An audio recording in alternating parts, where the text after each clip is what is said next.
For the crime of entering the house of a powerful politician and hacking his son to death, a woman is sent to jail. The woman is pregnant. Her delivery could happen at any moment. For this, she will be taken to the hospital. Taking advantage of this opportunity, the woman's father and her husband plan to rescue her from the hospital because this is their last chance.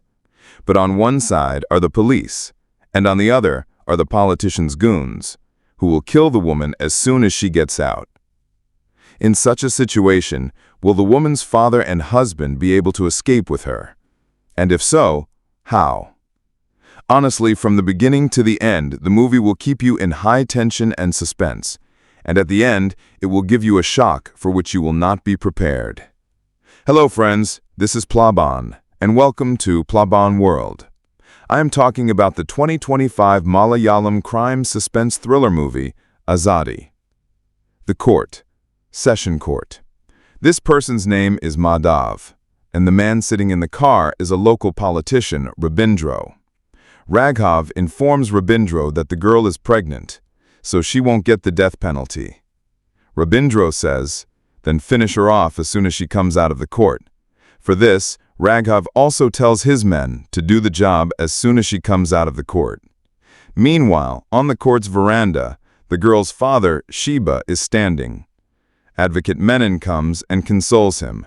Then he tells another boy standing nearby that the case is now out of their hands and there's nothing more they can do.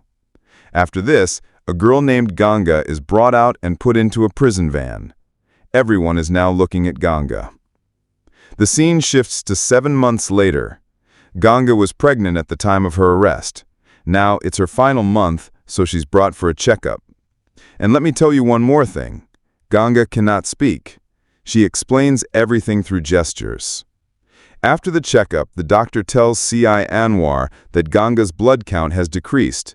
She needs some medicine and fruits. Since her due date is very close, the doctor asks him to arrange for her parole. Anwar says that although parole is granted in such conditions, this girl will not get it because her case is a bit complicated. This girl had a younger sister who is in a relationship with a local politician's son. When the girl got pregnant, the boy ran her over with a car and killed her. In retaliation, Ganga entered the politician's house and killed the boy by slitting his throat right in front of his mother. Ganga's mother died long ago, and Ganga's father was a goon. Now that politician's men are looking to kill him too. And her husband is a nobody. He's also hiding somewhere in fear. So no one will come for Ganga's delivery. We will have to do whatever is needed. The scene shifts to the prison. Shiba buys fruits and medicine for his daughter and meets Anwar. At first, Anwar doesn't want to give it to her, but after receiving some money, he agrees, okay, I'll give it to her, but you can't meet her. The scene is at night. Ganga is taking her medicine when she notices a note that Raghu sent for her. It reads, "At any cost, no matter what, I will free you from this hell. Just keep your trust in me." Meanwhile, Raghu and Shiba meet with Anwar and give him a large sum of money. They also give a lot of money to Advocate Menon. Menon says, "You're giving away your life savings. What if your plan doesn't succeed?" Raghu replies, "There's no other way. I have to take this chance."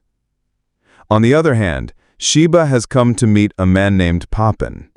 This Papan used to drive the government hospital ambulance, but he's been jobless for a long time. Papan has a habit of doing anything for money. So Shiba offers Papan a deal. "If you stand by my side, I will give you 10,000 taka daily." Upon hearing the offer of 10,000 taka daily, without even knowing the details of the job, he agrees to Shiba's proposal. And Shiba also gives him 10,000 taka as an advance. The scene shifts to the prison. Ganga's due date has arrived, so she will be taken to the hospital. But since Ganga has no female family members, a fellow inmate from her cell, an elderly prisoner named Renuka, is sent to the hospital with Ganga. From here, the scene shifts to the government hospital. A separate place is being arranged for Ganga at the hospital. And here we are introduced to two men named Jinu and Sathya. Jinu has come for his mother's delivery, and Sathya has brought his wife Shika. Seeing Sathya, Shika hands him a piece of paper and says, "These medicines are needed. Do you have the money?" Sathya says, "No problem, I'll manage." Shika says, "If you want, I can tell my father. He will arrange the rest." But Sathya says, "If you need anything, you can tell me. There is no need to tell anyone else. I'll arrange everything." Meanwhile, Papan comes to meet Sathya. Papan and Sathya used to work together, but those were illegal jobs. Sathya has stopped doing that kind of work. So upon seeing Papan, he directly says, "Look, I'm not involved in those things anymore." Papan says, "I saw your wife, and you don't have money either. I know you need the money. You don't have to do much. Just stay by my side. You will get 10,000 taka daily." But Sathya still doesn't agree. After this, we are introduced to a man named Sam. Sam has brought his wife, Sushi. Sushi is also pregnant. Sushi had been given a urine test. When the test result comes, the nurse tells Sam that an infection has been found in her urine. As soon as possible, you should consult a doctor. Meanwhile, Sathya goes to pay the bill at the counter. When he gets there, he sees that his bill is over 3,000 taka. Also, his wife Shika needs a scan in the afternoon. But Sathya doesn't have that much money. That's why Sathya calls the person he works under, but he also says he doesn't have the money. Sathya can't arrange the money from anywhere. If the test is not done by the afternoon, Shika's condition could become a problem. However, Sathya's master says, "If you want, I can talk to your father-in-law." Sathya says, "No need, I'll manage." And just then, Papan comes again and offers Sathya the money. "Look, brother, you need the money." Sathya now clearly understands that he has no choice but to take Papan's money. So Sathya takes the money from Papan, but says this is the last time. Papan says, "Look, you don't have to do anything. You just have to accompany me from among the hospital staff. But to make our work successful, we need 3 people in the labor ward." The hospital has a special room for prisoners. Minnie, who is a nurse, was previously involved in corruption, so Papan talks to Minnie and convinces her to join them for 10,000 taka a day. But now they need one more person. That's why he was telling Sathya to find another person. That's why Sathya decides on Jinu. The labor ward needed 3 people from Raghu's team, and those 3 have been arranged. So Raghu is now working on his plan with full force. On the other hand, Ganga and Renuka have been brought to the hospital, but they are kept in a separate room next to the labor ward. And then Raghu calls everyone and tells them about his plan.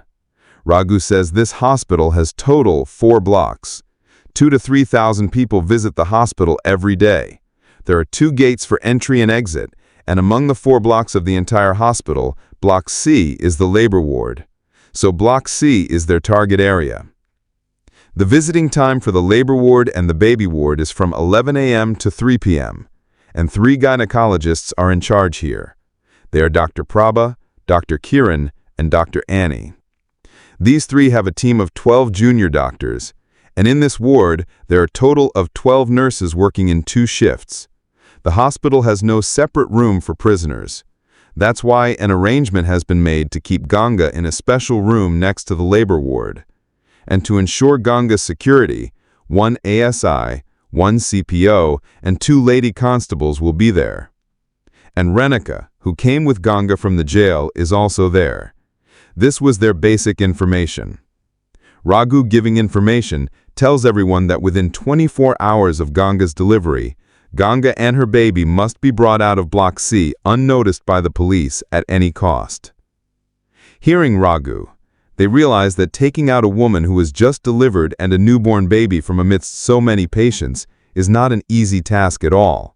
It's a very complicated job. And I also know there is a 99% chance of failure, but the remaining 1%, I want to work with that 1%. Hearing Sathya, taking a prisoner out of a government hospital in the presence of the police is a very risky job. Hearing Jinu, if it's a normal delivery, it will take at least 4 days for the mother to walk normally. And if it's a cesarean, It will take 2 weeks. So how will we get them out in 24 hours? Raghu says according to Ganga's medical report, the chances of a normal delivery for Ganga are the highest. Again, Sathya says, it's a government hospital and there's a huge crowd of people. How is it possible to take her out on a stretcher through them? Raghu says, we will do the work at night, because at night there is only one security guard in Block C. And if there are people, they will be in the emergency ward, not in Block C. Shiba also says, look, I know this job is very difficult, but we have no other way. We have to do this job at any cost. And I promise you, no harm will come to you because of us. Hearing Shiba, even though the risk is so high, everyone vows to help Shiba. And then they start their work. Papan wears his old driver uniform and